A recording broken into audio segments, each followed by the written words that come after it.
If you're gonna steal cars, don't dress like a car thief. You a cop? You seriously think I'm a cop in a skin-tight red and blue suit? Who are you? So you know those Amazing Spider-Man movies with Andrew Garfield? Well, after the first one did pretty well, they planned to make 2 more. But things got a bit messy in between. See, Sony Pictures had big dreams for the Spider-Man universe. They even wanted to make a movie about the Sinister Six villains and another one all about Venom. But when the second Amazing Spider-Man movie didn't do as great as they hoped, they scrapped some of those plans. They turned the Venom idea into a separate thing, and they had to push back the third Amazing Spider-Man movie to 2018. As for the fourth one, well, it got put on hold indefinitely. Crazy, right? But now with No Way Home comes a new hope of Andrew Garfield's The Amazing Spider-Man 3. So you know those Spider-Man movies with Andrew Garfield? They're kind of like Tobey Maguire's, but with their own twist. You've got a high school kid named Peter Parker, just your average dude until he gets bitten by a radioactive spider, and bam, superpowers. But here's where it gets interesting. What are you doing here? What are you doing?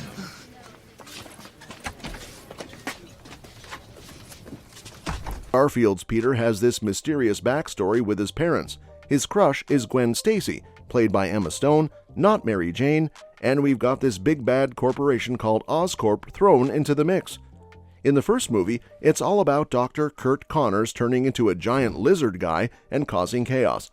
Then, in the sequel, they cram in not one, but 2 villains, Electro and Harry's Green Goblin, both causing headaches for Peter.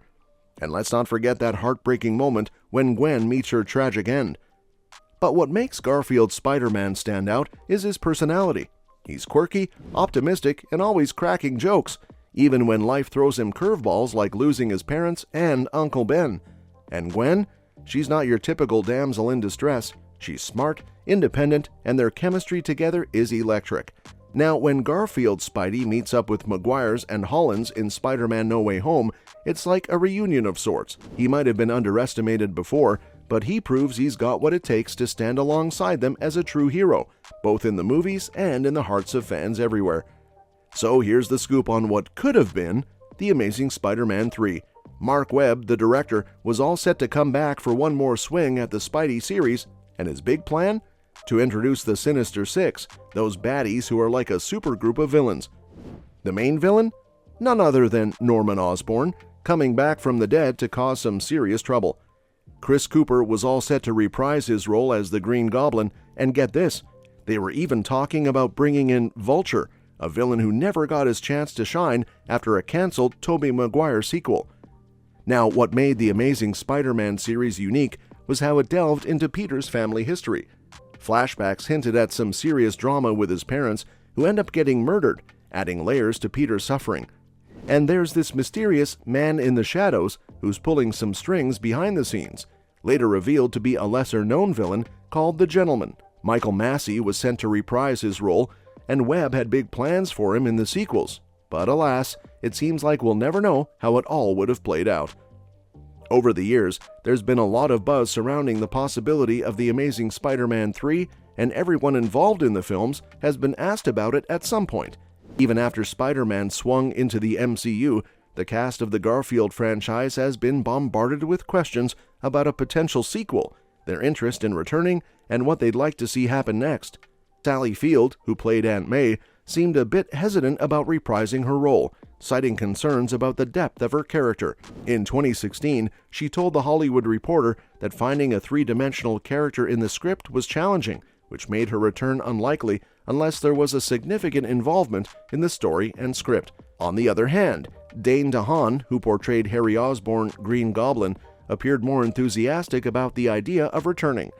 He expressed his willingness to revisit the role in an interview with Radio Times in 2021, indicating he'd be keen to be part of a similar movie again.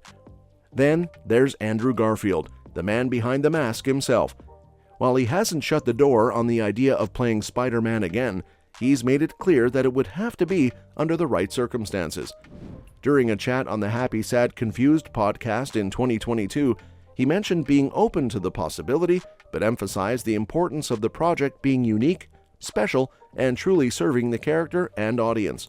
First up, we have Paul Giamatti, who played the Rhino in a blink and you'll miss it cameo in The Amazing Spider-Man 2. Despite his brief appearance, Giamatti expressed his willingness to come back for the third film in an interview with Collider. So, who knows? Maybe we would have seen more of the abominable Rhino wreaking havoc on the streets.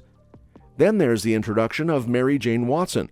While she didn't make it into The Amazing Spider-Man 2, it seemed like a no-brainer to finally bring her into the mix for the third installment.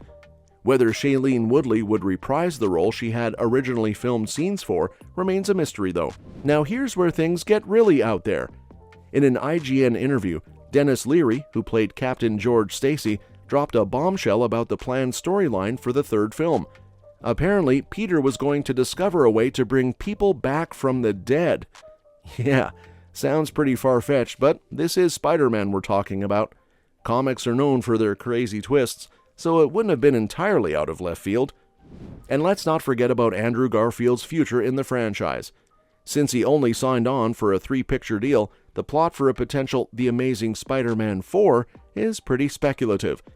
Garfield himself hinted at the possibility of passing the torch to Miles Morales, another Spider-Man from the comics. In that scenario, we might have seen Peter Parker's demise in the third film, paving the way for Miles to step into the spotlight. So here's the lowdown on Sony's Spider-Man ventures since the whole Marvel Studios collaboration with Tom Holland's Spidey. First off, they've been splitting their focus between two major branches, the animated universe and the live-action universe. The animated side has been killing it with 2 fantastic films featuring Miles Morales, voiced by Shameik Moore. Spider-Man Into the Spider-Verse even snagged an Oscar for Best Animated Feature, while its sequel, Spider-Man Across the Spider-Verse, is also getting some serious attention. But when it comes to live action, things have been a bit messier. Sony's attempts to build a Spider-Verse without Spider-Man in the mix have been, well, a bit all over the place. After Tom Hardy's Venom, we got a bunch of standalone films that don't quite seem fit together in tone or story. Jared Leto's Morbius and the recent debacle with Dakota Johnson's Madam Web have left fans scratching their heads.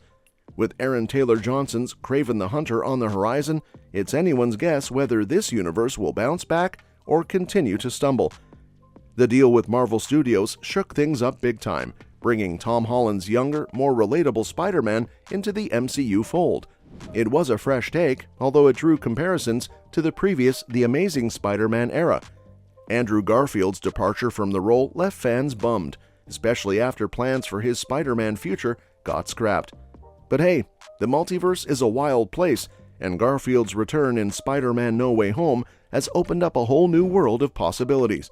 Fans are hungry for more of his Spidey, and it's up to Sony to decide if they want to explore that avenue further. Ultimately, Sony's got some decisions to make about how they handle their live-action Spider-Verse. Hopefully, they can find a way to keep things fresh without diluting the quality and appeal of the franchise. Well, that's it for today's video. For now, make sure that you like our video. Please share your views in the comment section with us. Subscribe to the channel to get updated, and do not forget to hit the bell icon to never miss an update. Thanks for watching the video, and we'll see you at the next one.